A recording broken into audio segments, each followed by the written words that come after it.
Yo, what's going on YouTube? It's the Fonz back at it again with another video, and this one's gonna be a shorter video, and it's again about the E70 X5, specifically the 4.8, but this might apply to other engine variants of this vehicle.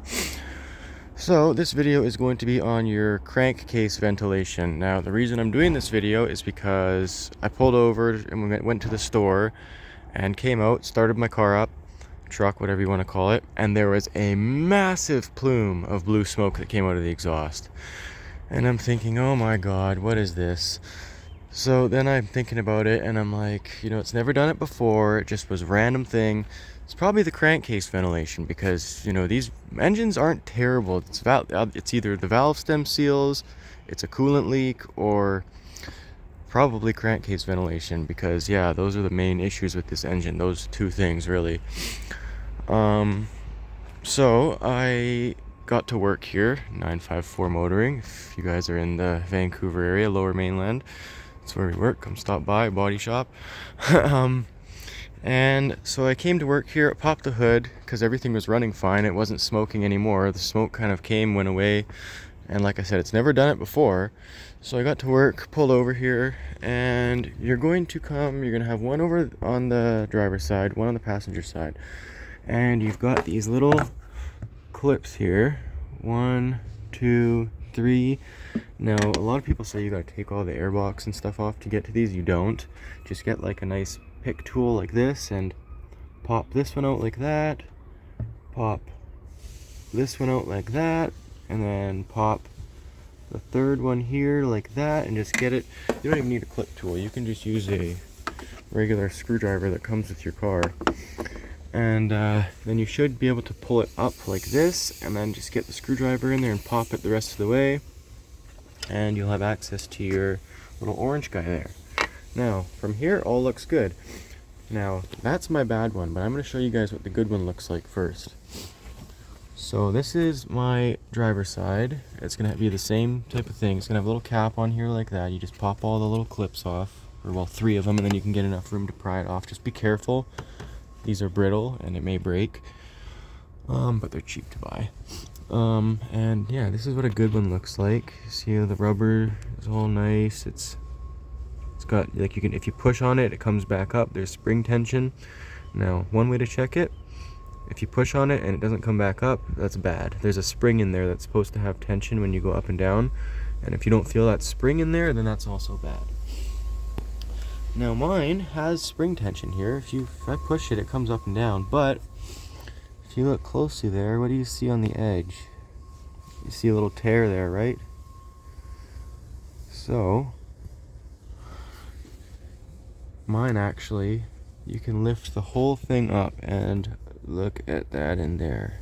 That is yucky. So that is definitely a bad CCV valve. This is not a PCV valve, this is a CCV. PCV is positive crank ventilation, I'm pretty sure. I always get confused with these. CCV is crankcase ventilation. I don't know, they might be the same thing. I always get confused with these. Because some cars have PCV and some, I don't know. It's morning, okay? I don't feel like going through this. But anyways, yeah. That is how you see if it's bad. Now when you order these, I believe you can get this whole unit as one, or you can just get the rubber and the cap.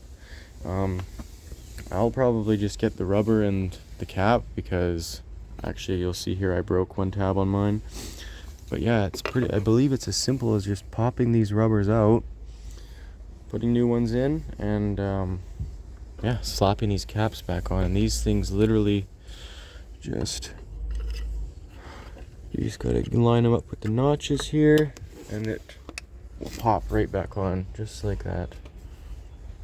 Just put you guys down here for a sec to make sure it's on properly. Of course, I'm not gonna make the camera. Just gonna pause it. But yeah, got that guy back on, and I'm gonna go inside the shop, and I am going to order a new one of these because I do not want any more blue smoke. Another symptom of this will be oil consumption. If you have a this thing has my X5 has 270,000 kilometers, and it it runs really good. Like, it runs extremely smooth. The RPMs don't bounce. There's no ticks or rattles. So when I saw that blue smoke, it really caught me off guard. And it doesn't go through any oil either. Like 270K on this thing, and it doesn't use a drop of oil between changes.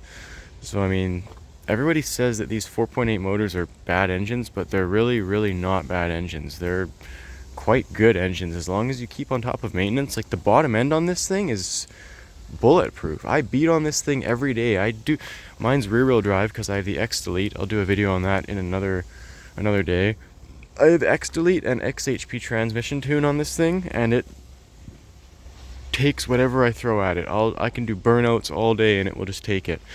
I do drifts, like I do everything in this X5. So yeah, maybe in a couple days here I'll do another video on the XHP tune. But yeah, so basically symptoms of that will be oil consumption, blue smoke on startup, and that's really it for this issue. I mean, if you notice your car is smoking or consuming oil, or actually, you know what, if you can even smell oil, that might be another symptom, but those are the two main things to look out for.